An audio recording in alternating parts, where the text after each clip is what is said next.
Hello, welcome to Chris's Daily Read Aloud, Magic Treehouse Edition. Today we are reading chapters 7 and 8 of Magic Treehouse book number 22, Revolutionary War, on Wednesday. Chapter 7 is Spies. Remember, they're in George Washington's boat crossing the Delaware, and George Washington just saw them. "What are you doing here?" George Washington asked. The commander-in-chief sounded furious. "We made a mistake," said Jack. We didn't mean to come." George Washington looked over to the rowers. "Who let these children sneak aboard?" he said in a stern voice. The men looked at Jack and Annie with surprise. "It's not their fault," Annie said quickly. "They were working too hard to notice us." Just then the boat banged against the ice. The ice cracked. The boat moved on, then bumped against the shore. Two soldiers jumped out and pulled the boat up on the shore. George Washington looked at Jack and Annie. "This boat is returning to get more men," he said. "When it does, you two will get out and stay on the other shore." "Yes, sir," said Jack. He felt embarrassed. George Washington then gave orders to the rowers. "Make sure these children do not board any other boats when you return," he said. The general stepped onto the riverbank. The wind started to pick up. The snow fell harder. As the crew unloaded the boat, neither Jack nor Annie spoke. Jack was miserable. They'd caused trouble for George Washington, just when the general was trying to make America an independent nation.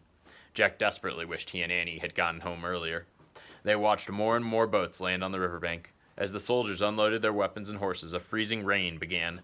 Now rain and snow and sleet fell together. Jack heard George Washington call to one of his men. "This storm is getting worse, Major," the general said. "Yes, sir," the major said. "I think we're in for a blizzard," said Washington. "Yes, sir. Our mission may be hopeless, sir," said the major. "Should we call it off?" "No, you shouldn't," Jack whispered. "You're going to win." "Should we turn back, sir?" the major said. "No, no," said Annie. She stood up. The boat rocked. "Don't turn back, George Washington, sir," she shouted. "You have to march on, sir. You have to attack the Hessians, sir." "Shh!" Jack tried to pull Annie back down. "We're not supposed to know about their secret mission." "How does she know our plans, Major?" George Washington asked. "Listen to us, sir," said Annie. "You're going to win." She pulled away from Jack and jumped out of the boat. "Annie!" Jack leapt onto the riverbank. He scrambled after Annie up the steep, icy slope. "You have to lead your men, General Washington, sir," Annie said. "The Hessians will be surprised. They think no army will be marching on a night like this." "How do you know all this?" the major shouted above the storm. "How do you know what the Hessians are doing and thinking?" For once, Annie seemed at a loss for words. "She just guessed," said Jack. Just then, the bearded soldier who had yelled at Jack earlier stepped forward.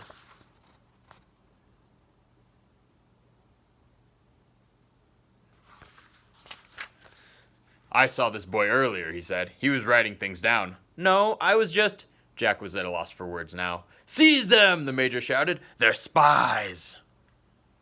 Chapter 8. These are the times. Jack grabbed Annie's hand.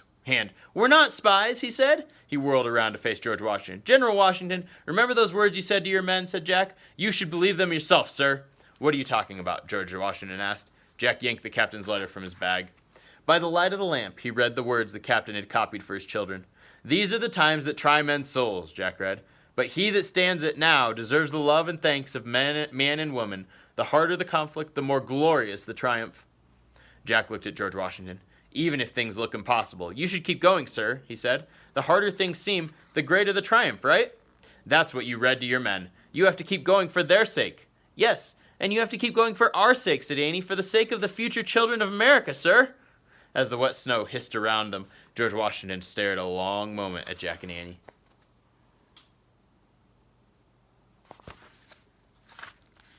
Finally, he put a hand on each of their shoulders. "I do not know who you are," he said. "I do not know how you know what you know, but I believe you. For your sake and for the future children of America, we will march on." "Yay!" cried Annie. "Yay!" said Jack softly. He sighed with relief and put the captain's letter away. "Now get back in the boat," said George Washington. "You must leave the fighting to us, to me and my men." Jack felt very grateful to George Washington and his whole army. They were risking their lives for all of America's children, past and future. He could barely speak. "Thank you, sir," said Annie. "Thank you both for telling me to listen to my own advice," said George Washington. He called to the rowers waiting in the boat. "Take good care of these two."